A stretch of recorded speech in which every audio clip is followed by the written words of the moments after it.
সাংবাদিক বন্ধুসকল, আপোনালোক সকলোলৈ আমি শিৱসাগৰ জিলা কংগ্ৰেছৰ তৰফৰ পৰা আন্তৰিক ধন্যবাদ জ্ঞাপন কৰিছোঁ। আপোনালোকে অলৰেডি গম পাইছেই যে অসম প্ৰদেশ কংগ্ৰেছ সমিতিৰ নৱনিযুক্ত সভাপতি যোৰহাট লোকসভাৰ সাংসদ আমাৰ সকলোৰে শ্ৰদ্ধাৰ মৰমৰ শ্ৰীযুত গৌৰৱ গগৈ ডাঙৰীয়া অহা 31 তাৰিখে দিনৰ 2:15 বজাত অহাকালিলৈ যোৰহাটত পদাৰ্পণ কৰিবহি আৰু তাৰ পৰা তেখেতে যোৰহাটৰ পৰা কিতাপৰ পৰা নাজিৰা হৈ শিৱসাগৰ থাকিব আৰু অহা পৰহিলৈ দেওবাৰ 1 জুন তাৰিখে 9টা বজাত তেখেতে ছিনিয়ৰ চিটিজেন আমাৰ শিৱসাগৰৰ ছিনিয়ৰ চিটিজেন নাগৰিকসকলৰ লগত এখন ৰুদ্ধদ্বাৰ বৈঠক হ'ব আৰু তাৰ পৰা তেখেতে শিৱদৌল প্ৰাংগণত শিৱদৌল পূজা অৰ্চনা কৰি তেখেতে শিৱসাগৰৰ পৰা শিৱসাগৰ দলমুখ চাৰিআলি ACC বাছ ষ্টেণ্ড কালীপথাৰ মেমৰিয়েল হলদি পুৰণা যিটো 80 ৰোড 37 80 ৰোড হৈ শিৱদৌলম তাৰপৰা জয়গড় তিনিআলি ভটিয়াপাৰ আৰু মানে বৰিশাগৰলৈ জাতি দলঙেদি যোৰহাট জিলাত প্ৰৱেশ কৰিব। আমি শিৱসাগৰ জিলা কংগ্ৰেছে এই তেখেতৰ যিটো ৰোডমেপ সেই ৰোডমেপটো আমি APCCৰ লগত আলোচনা কৰি অলৰেডি ফাইনেল কৰিছোঁ। উজনি অসমৰ আপোনালোকে জানে যে গৌৰৱ গগৈ এজন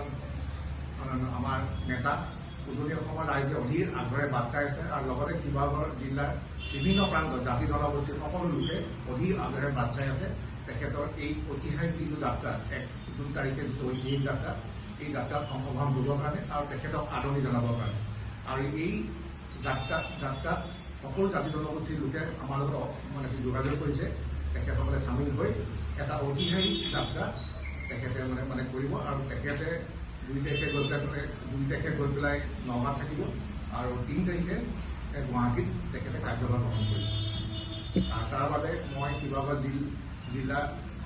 বাসী ৰাইজৰ আৰু লগতে উজনি অসমৰ সকলো প্ৰান্তৰ নাগৰিকক এই যি ঐতিহাসিক যাত্ৰা তাত যাতে সকলো জাতি জনগোষ্ঠীৰ জনসাধাৰণে যাতে আগভাগ লয়, সহায় সহযোগ কৰে, তাৰ বাবে আমি শিৱসাগৰ জিলা কংগ্ৰেছৰ তৰফৰ পৰা মানে বিনম্ৰভাৱে গুহাৰি জনাই আছোঁ আৰু আদৰণি জনাইছোঁ তেখেতলোকে যাতে আমাক মানে সমৰ্থন কৰে।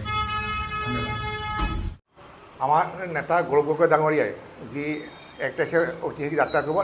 তাত শিৱসাগৰ জিলাৰ ৰাইজে বিশেষকৈ সকলো জাতি জনগোষ্ঠীৰ ৰাইজে অকুত মানে সমৰ্থন আমাক দিছে আৰু সকলোৱে অধীৰ আগ্ৰহে বাট চাই আছে আৰু আমিও অতি আগ্ৰহে বাট চাই আছোঁ তেখেতক যাতে এই যাত্ৰাত সহায় সহযোগ কৰি যাতে এই বুৰঞ্জী প্ৰসিদ্ধ ইতিহাস প্ৰসিদ্ধ শিৱসাগৰ জিলাৰ পৰাই তেখেতক আহিব লগা 2026ৰ যি আমাৰ মানে বিধানসভা নিৰ্বাচন তাত তেখেতৰ নেতৃত্বত আমি যাতে দিছপুৰ দখল কৰোঁ তাৰ কাৰণে আমি অতি উৎফুল্লিত হৈ আনন্দৰে মানে আশা কৰি ৰখি আছোঁ।